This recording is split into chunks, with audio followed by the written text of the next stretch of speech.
Nat River behind me, right beside me. It's probably pretty loud. And I found a side road I wanted to take. I've passed it a few years in a row, and I finally took this winding road all the way down here and hit the river. Looks like a couple people camped here, and this is a real popular place for people to fish for spawning salmon, late season salmon that are up in the river. So big spring salmon come up in here. Later on, coho come up in here, a few steelhead, but predominantly people come here to catch the big spring salmon, also known as Chinook salmon, king salmon. And also, a lot of anglers have been harassed here for years. Always reports around Nitnat on the high side of the bridge upriver, which is right here, as well downriver by the lake. But anyway, it's raining intermittent rain, so I'm going to pass on sharing a bunch of voices from here. And it's getting a little late, it's like 5 o'clock. We still got a couple hours to go to get home.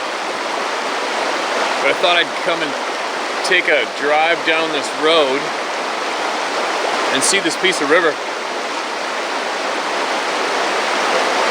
And show you guys. So that's where I am. You can Google it up. Nitnat. N-I-T. N-A-T. Nitnat River. We're on the high side, up in the hills, way above the lake.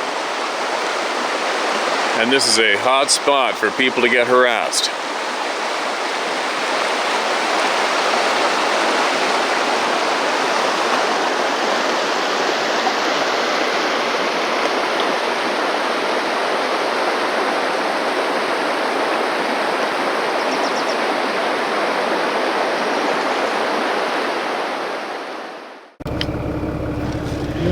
Then when you get back in the timber on this old road, it's pretty dark and thick right away. Classic Vancouver Island rainforest right here.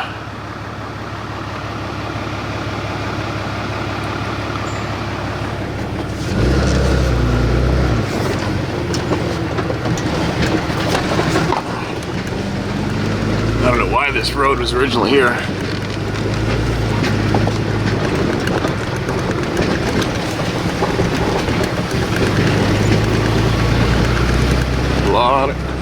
A lot of fishermen have been, and campers have been harassed around here. Wouldn't be too much fun. Fairly remote here.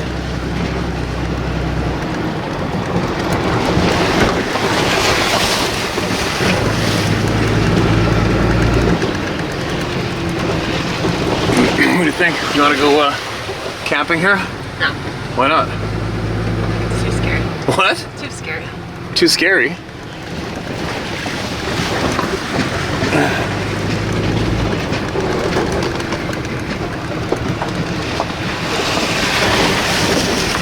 It's dark in the camera. I guess it's getting late, isn't it? Huh? Like 5. 5? Summer? It's so dark. It's all the leaves in the canopy make it so dark in here. Anyway, there you go. That was the road I always wanted to check out and see what was down there. I knew it hit the river eventually.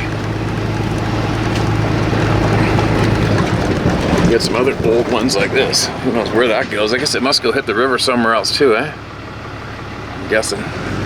Not a good place to break down, huh? No. Yeah, it kind of sucked. All right, there you go. One quick little tour. All right, so here's the downriver view of the Nitnat River. And up that direction is what's called the Carmanah Walbran. And a buddy of mine who's a full-time fishing guide and cuts wood during the off-season, he had one of these beings standing there in the clear cut up in those hills, just standing there looking at him with his hand on top of a stump, standing beside the stump. And I was kind of surprised to hear that story out of him after knowing him for so long.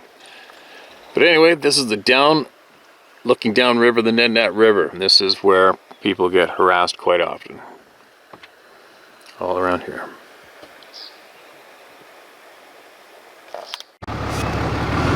Alright, I adjusted the exposure Look at that rainforest in there.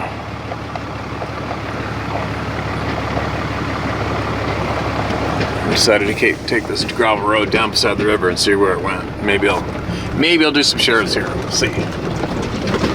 Might be able to pull it off right here. It's not a bad backdrop. That's a good one. What do you think?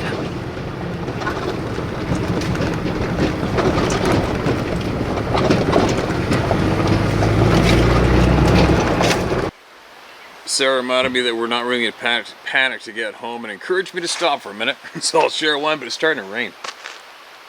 See how it goes. But this is the Nittenau River behind me, and plenty of fishermen have been harassed by the forest beings here for years gone by and still presently today. Now listen to this. This is titled 2017 Encounter. Steve, the first email I sent had some spelling and grammar errors. Also, it missed some aspects that I wanted to highlight, so I'm resending it to you. This one will be a little long, but I feel it's necessary to feature my experiences and how I discovered what might be the best way to break the ice with others and open up the subject of what I call the others. Now the road, quick note, the road that takes us from home to Nanaimo, on the other side of the island, the highway is blocked still from the big huge forest fire. So this is a detour through logging roads. So the bridge over this river is back there, half a K or whatever, so we're gonna hear the odd engine as vehicles are going along the logging road down there, traveling, right? That's where we are and why we're here.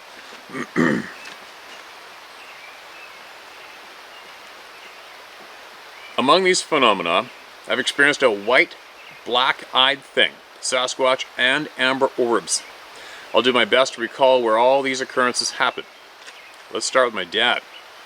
He hunted the Blue Mountains in Oregon in the Mount Emily unit. He always told me there is no such thing as Sasquatch. I believed this until high school when I started hearing more stories of this being. It was the spring of 2009 when I was hunting turkey in the White River unit out of Pine Grove, Oregon. I was 19 years old. I'd walked down toward the White River Canyon and was resting against an oak tree at the edge of a small meadow.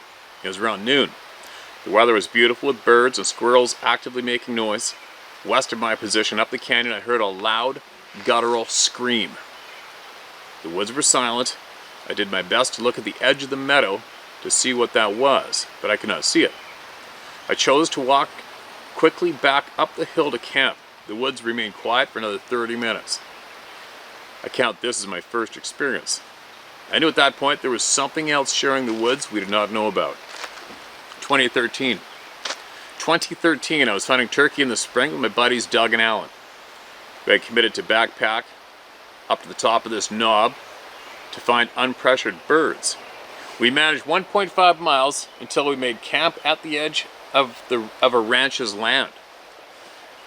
Being young, we thought it'd be a good idea to wind up the fence to make it easier to cross, so we might hunt the backside of that property along the fence line. After this, we split up from our camp and set out to kill a tom. I dropped down the backside of the camp through a steep draw and began climbing up the other side. I found a flat portion on the hillside where I could cross the fence I was walking along. As I straddled the fence wire, I looked down and noticed some long, reddish-colored hair tangled in the barbed wire. I grabbed a strand that was 8 inches long. The hair was soft and frizzy. I thought about it possibly being a bear, but I considered my time interning with a taxidermist, and I do not recall the bears being brought in having hair that long.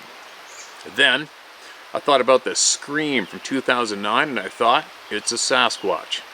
I went back to camp, showed my buddies the hair. They concluded it had to be a horsehair. They directed me to the fence where I could find horsehair to compare this to. In my comparison, I noted the hair I had found, and the horsehair on the fence were different. The color of the hair I found differed, and the horsehair was coarse, where the hair I found was soft. Anyways, I ultimately dropped that hair on the ground and went about the rest of the hunt.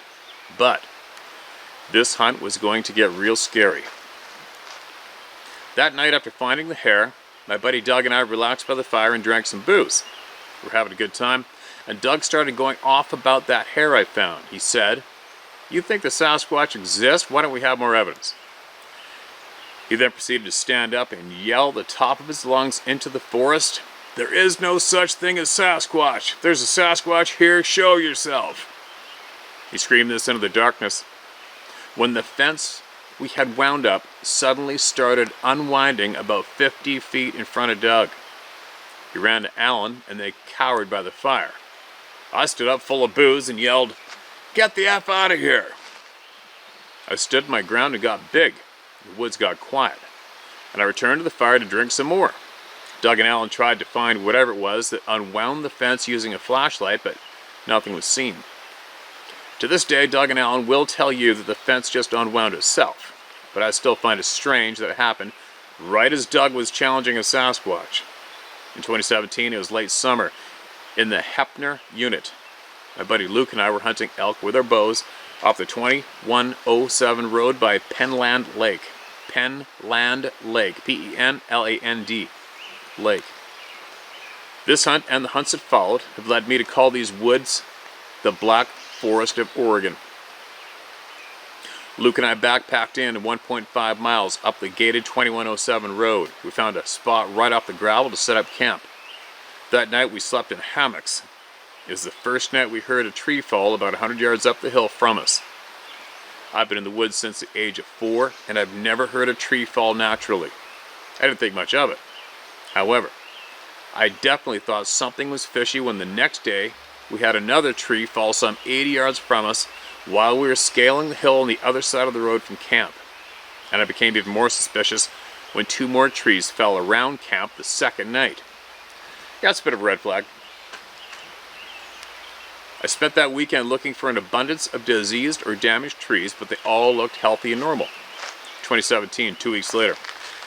My brother Thomas and I backpacked into the same spot as 2 weeks prior. This time, though, I was determined to sleep in a tent. All the trees falling before had me a little rattled. My brother and I set up camp in the dark and got some sleep the first night. We headed out the next morning to put in a good hunt. Around 11 a.m., we returned to camp. While eating lunch, I sat on a log facing camp. My brother was digging in the bag of food we brought up. In this moment, I heard a light thump.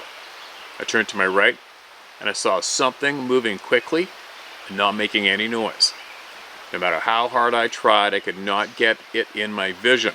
It was like a black, blurry thing that I just couldn't get in focus. I turned to my brother and asked if he heard or saw what I just experienced. He said no. I felt a little loony and blew it off. That night, Thomas and I were walking back to camp after sitting on a pond for the evening hunt. We were approximately 80 yards from camp when we both heard something running from our camp through the trees away from us. It sounded bipedal. We noticed it was around 100 yards up the hill when it stopped making noise. Thomas and I chose to play music on his phone as loud as possible to make our presence known. If it was a lion or a bear, we thought the unnatural sounds would drive it away from camp. We stayed up till 10 p.m. blaring music. At this point, we went to bed. Prior to committing to sleep, we positioned the bikes we rode in a U around the tent to offer some separation between whatever was out there and us. As I laid there, I couldn't sleep. I was on high alert.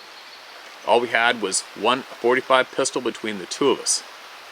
I listened and began hearing what sounded like small rocks hitting the tree above our tent. It was about every 10 minutes I would hear that sound. Not on any other tree, just the one right by our tent. This continued through the night. Around 1 a.m. I fell asleep. My brother happened to wake up and he heard this thing walking in front of our tent. He stayed awake a while longer but eventually fell back asleep. How many times had we heard that? Isn't that frickin' bizarre? How many times we heard about people falling asleep again anyway? I woke up around 4 a.m. and went back to listening to the gentle sound of small rocks hitting the tree by our tent. It was around 4:30 a.m. when I heard a new sound. It was something walking across the gravel road toward our camp. I could hear the rocks shifting under its feet. I continued listening. I now was hearing the pine needles crunching and shifting as it drew closer to our tent. At this point, I was putting my hand on the .45 and was preparing to fight for my life. And then it got real weird. The thing that crossed the road stopped and let out a horrifying roar at something in our camp. I now recognize the thing as a mountain lion. I could hear it turning away from camp and leaving back across the road.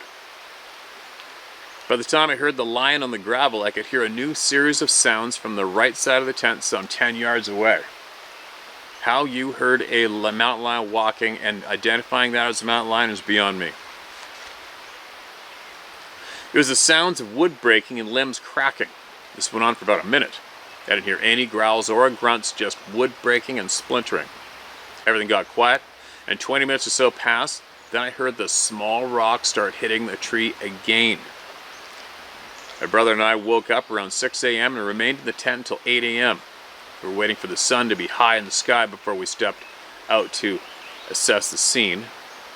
I looked for an abundance of small rocks around the tree, but I found it difficult to assess rock abundance in the forest. After this, I investigated the trees by camp.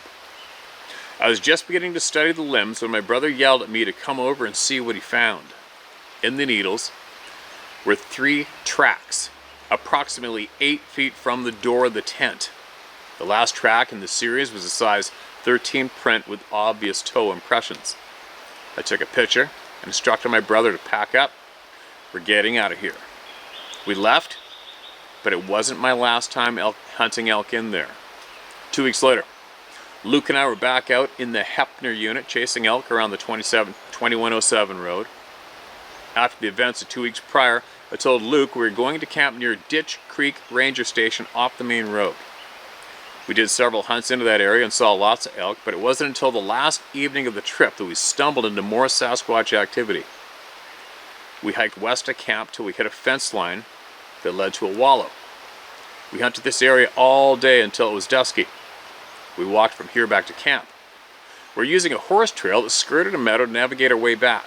At this meadow, we began hearing crashing and banging across the way, accompanied with whoops and grunts. For some reason, I was feeling bold, so I began to slowly walk toward the forest line to see if I could spot one of these things. I was halfway across the meadow when Luke urged us to go due to daylight running low.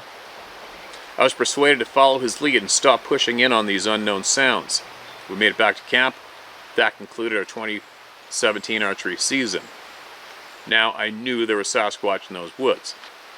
2018. It was late summer 2018. Luke and I were back at it, archery hunting elk up the 2107 road in the Hepner unit. This time, we would hike back even further. Luke and I wound up on Swale Creek, S-W-A-L-E Creek, where we located a horse trail that runs along the creek into a large meadow with several elk wallows. Sounds like it's probably elk trails. I don't know why outfitters or hunters would ride their horses in there. Anyway, sorry. Along the horse trail, we found an old camp. We decided to make this home for the week. As the days wore on up there, I'd use the downtime to find loose barbed wire in the woods. I used this barbed wire to begin constructing a fence around our camp. Luke gave me a hard time and would point out I'm building a Sasquatch fence. I guess I was, even though it wasn't big enough to keep those things out. It was day 5 of our hunt. Luke and I put on 10 miles that day, covering the land from Swale Creek to Drift Creek, and eventually completing the circle walking back on the 2107 road. There's a lot of hiking, and I was planning on resting the remainder of the day in camp. Luke chose to pursue a big bull that was frequenting the hill above camp. Luke left around 5 p.m. I sat in my chair for another 30 minutes when I decided to start making some dinner. I was standing at my kitchen in camp. It's a board between 2 trees, making some mountain house in the jet boil. From the kitchen, I'm facing north toward the meadow where the horse trail enters. Approximately 60 yards from where I was standing. Is that you? What? That was weird. Approximately 60 yards from where I was standing, there was a stump. I had my hat on facing my work. The bill of my hat obscured my eyes from being seen as long as I kept facing the food I was preparing. From the top of my vision, I saw a black, hairy thing come from the forest to the stump. It never made a sound, maneuvering through the trees. Thought to myself, am I seeing this? It was a very odd moment in time where I could see this thing behind the stump looking at me. And I didn't quite know what it was. I kept my head down, but my eyes rolled up so I could study this thing. It wasn't a bear, it wasn't a lion, it wasn't an ape. It simply wasn't anything I had seen in the woods before or at a zoo. To describe it, I saw it was covered in black hair from head to toe, but it had a face like a man's, yet it was different. The brow was heavy, the cheekbones were pronounced, the nose was broad and flat, and the eyes were black and appeared sunk back into the socket. I recall the skin was visible from its forehead to the cheeks and a strip to the chin. The skin was black though, like charcoal. I noted it was pushing its back against the stump and rotating its head over its right shoulder to look at me. As a result of its posture, I saw the shoulders were slightly cockeyed, like I was not yet seeing how broad its shoulders were. I will tell you, I was at first confused at what I was looking at, but in time I began to figure out what it was, and I was looking at a Sasquatch. As I stood there with my head down and eyes rolled up, I was becoming more uneasy. I also knew at some point I had to show this guy that I'd seen him and the game is over. It took everything I had to commit to making purposeful eye contact, and when I did, we both just stared at each other. It lasted 3 to 5 seconds. But it was confirmation upon confirmation that I'm looking at a Sasquatch and it's looking at me. The Sasquatch turned its head around to face away from me. I recall it looked like it was panicking. Those shoulders bulging out on both sides of the stump told me that critter is way bigger than it looks. The shoulders rose up and down 2 times and the Sasquatch rolled into the thick cover across from where it first entered the trail. It moved so fast, and never once did it make a sound. And just like that, I'm in the club of no return. I can never unsee that, and I can never undo the terror I felt immediately after I got in the thick trees. My biggest questions after it left my sight was, what does that beast want? Was it watching me? Is it circling back to do something? Is Luke okay? All this and more at once. It's overwhelming. Luke found me in camp that night with all the lanterns turned on, one hand carrying my 45 and the other hand pushing the button on my Hoochie Mama alcohol. It was a sight to behold. I don't know if I would have been hitting the cow call, man. I got the same call. After Luke and I sat down for dinner, I asked him if he was playing a prank on me. He looked at me with a puzzled expression and said, "No, you heard me blowing the bugle up on the hill. How could I be in 2 places at once?" And he was right. I told him what happened, and he looked at the fire, drank some whiskey, and said, "I wish you hadn't told me that."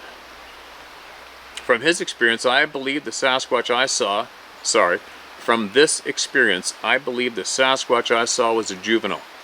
It was only 5'8" at most, and very broad shoulders. Steve, you have a video you did featuring the photos from a First Nation friend. Those photos, that's exactly what I saw. It looked exactly like that. I've seen so many Bigfoot, quote, Bigfoot, end quote, videos / pictures, and what I saw looked similar. But it wasn't what the mainstream thinks Sasquatch looks like. It was a man. And it wasn't a man. Like you say, they are wild men. To the initial point I made about telling people about Sasquatch experiences, I find the best way to start off with that conversation is asking the question, what do you think about Sasquatch? Depending on the person's reaction will dictate to you. It will dictate if you want to engage in a conversation about your experiences or maybe not waste your time. Yeah, it works good for me, man. That's what I've found for sure. By asking that question, I've heard 3 coworkers tell me their encounters with this beast. One tried to shoot him, one did shoot him, and the other was intimidated by him. There are a lot more people in this world that have experienced Sasquatch or something in the other category than we know. All you have to do is ask. Stay safe, keep up the fight for truth. Sincerely, Nick Marlowe. P.S. If you'd like me to send pics of the track, let me know. Dude, if you want to send them, send away, man. I'm sure the viewers here will want to see them for sure. Myself, I've seen a shit pile of them. So I'm not going to lose sleep if I don't. But the people here do want to see it. So, let it rip. And make sure you share anything else you got with us in the future. Maybe since then, I don't know when you wrote this in, but since you did, maybe something new's happened. I don't know. Maybe you learned some more. I don't know.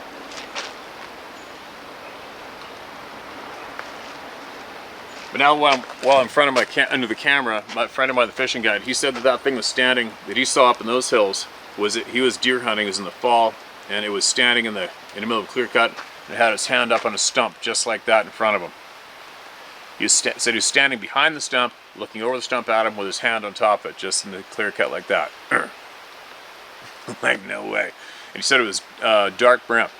And I said, what'd you do? He goes, I got the hell out of there. And it's just a short, straight to the point, not much build up or drama, nothing at all, just matter of fact. I was deer hunting the Carmanah, wall brand Carmanah, and this thing was standing in a clear cut looking at me with his hand on a stump. End of story. Now, Sarah's in the truck, being very patient. So maybe I'll do one more. And if I have to, I'll finish up at home in the morning with some more. This is titled, Not Much Rattles Me, But is the title of this email. Dear Steve, thank you for giving us a platform to share our stories without being judged. Not much rattles me, and I fear no man, as I am very capable of handling myself and others if need be. I've grown up in central North Carolina. We have the Appalachian Mountains to the west and some of the best beaches to the east. I've fished, bow hunted, and hiked, primitive camped all my life, and I know what just about all wildlife habits are. Their traits and sounds during all seasons. There is the Uwharrie National Forest, Uwharrie. It's the Uwharrie National Forest, very close to where I've grown up, and I've used them for decades. This is a recreational area with lots to offer. ATV/off-road 4x4 trails, camping sites,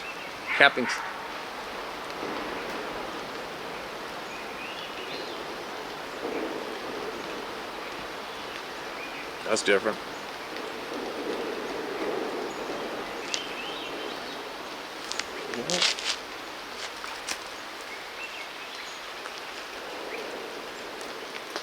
Now there's two dogs and people behind me. Alright. Where was I? Sorry.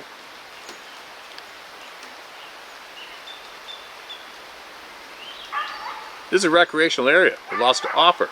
ATV/off-road 4x4 trails, camping sites, fishing access. And in the fall, hunting is popular.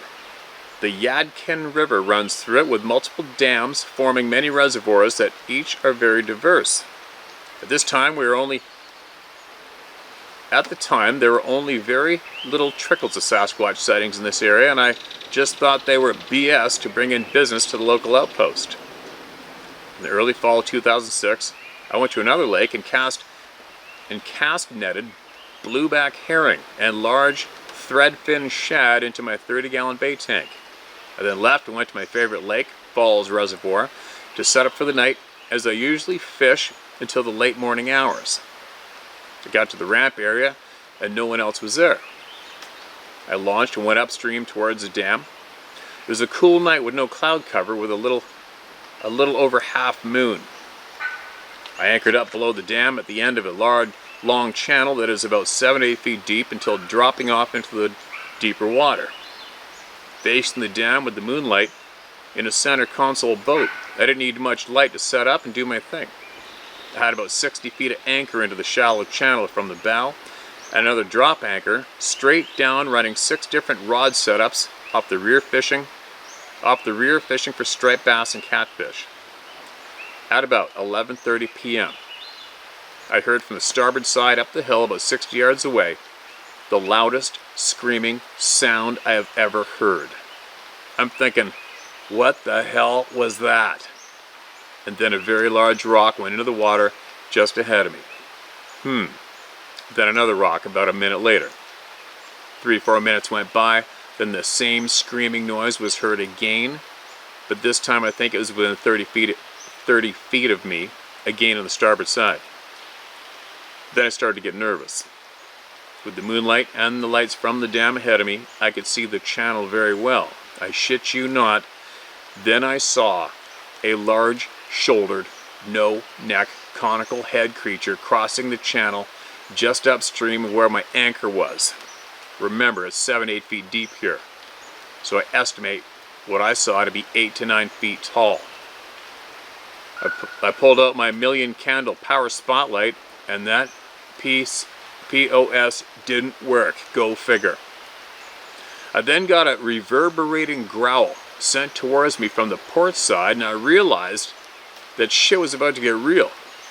I immediately reeled in all my rods, I went to the bow, dropped the trolling motor, started pulling in the bow anchor, and a huge rock splashed so close it damn near hit me and soaked me. I spun the trolling motor around to get the F out of there, and while this was happening, I heard it growl again. Both times it sent a weird, numbing feeling into my body. I got the boat around on high, dumping bait, pulled in the aft anchor in, pulled the drain on the bait tank, and with the main motor went full speed back towards the boat ramp. Pulling into the cove with the ramp, I slowed down to get my shit together, and there were no other vehicles in the parking lot. A few days later, I shared this story with one of my friends that is intelligent enough and worthy of being told. He turned white as a sheet, believed me, and understood. Is the only person until now, /you, I told this to. And did return to fish this lake I did return to fish this lake the same way many times, but not in the same location. I'm now a confirmed personal believer, even though I always thought the Patterson video was very real and has other stories and videos from Les Stroud too.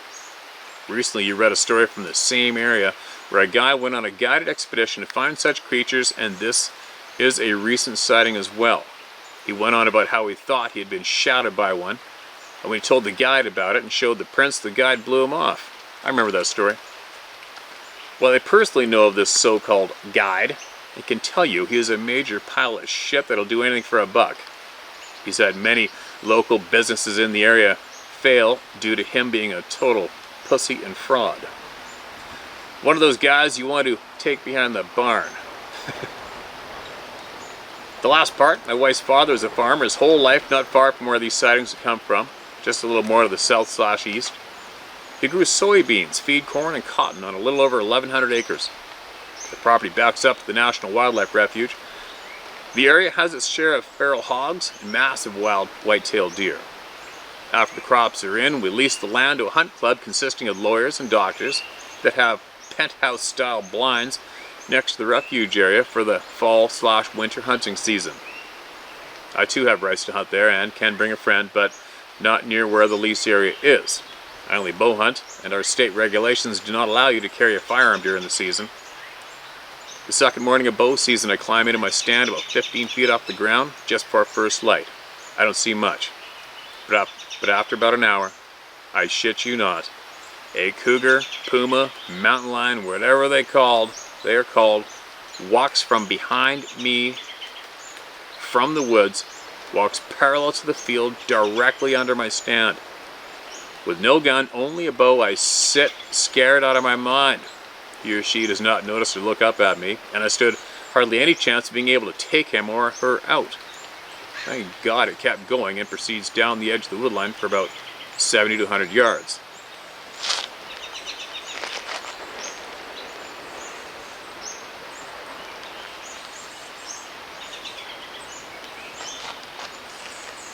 I don't know what that was over there. Whatever. These are not supposed to be here and are not native to our area. When gun season came in, I let my friend have use of my stand and told him to be careful. as he knows what I experienced. He's about to go in during the daylight hours and stay until dark 30. He told me he noticed something odd in the distance before going into where the stand is. Using his spotting scope, he saw the same damn cat, or another one, as I did. No hunting that day for him. Since then, my father-in-law has passed, and the land sold off to other farmers in the area. I still have rights to hunt there, but I choose not to. Just goes to show. The creatures that people say aren't real, or aren't in your particular area, don't know what they are talking about until it happens to them. Please keep my name out of this, as I would still like to fish and hunt the areas and not get bombed with emails, PMs, and just people bugging me with questions about my encounters. Keep up the great work and stay safe out there, my friend. Okay, you too, man. I appreciate your time you just took out to share that with us. I think you just said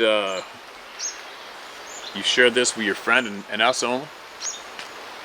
I'll tell you what, it might be in your interest, maybe, next time you see somebody in that community, just look at square in the eye and say, hey, you ever seen something odd around here? And then if they say, what do you mean? And you say, hey, well, I don't know.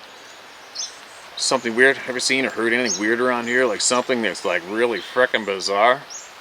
You know? Do it sincere. Square up with them. Square up with them, face up, look them in the eye, and ask them dead serious, man to man, man to woman, whatever you want to call it. And they know. When somebody's had this experience, they know. They will know. They will know what you're getting at, without a doubt. And they'll spill. They'll tell you. They will tell you. And the big cat thing isn't hilarious. It makes me kind of laugh in a sarcastic way. It more makes me cringe. There's actually human beings out there that will dictate whether or not there's cougars in a certain state or province. It's almost like they expect you to believe that these animals will stop dead when it comes to a state or county line or a provincial line or a country line, border, whatever. Yeah, it's kind of funny.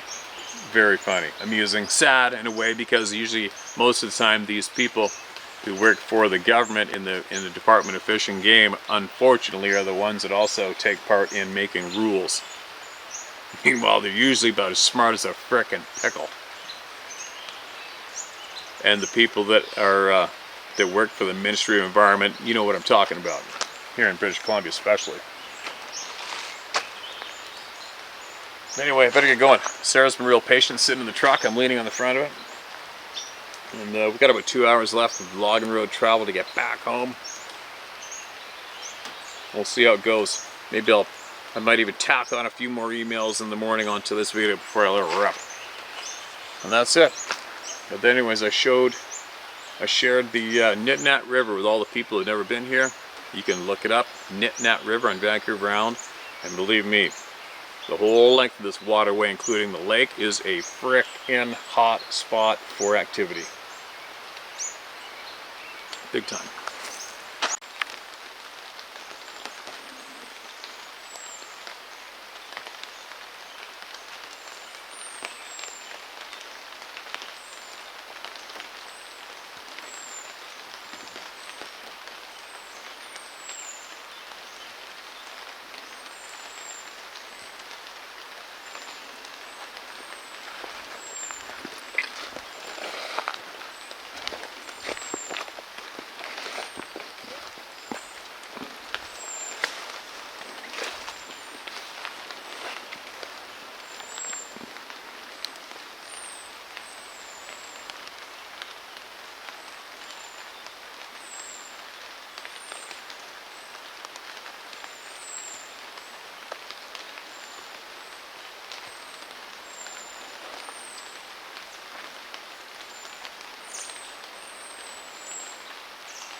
looks like he's coming our way. Hopefully we can scare him away.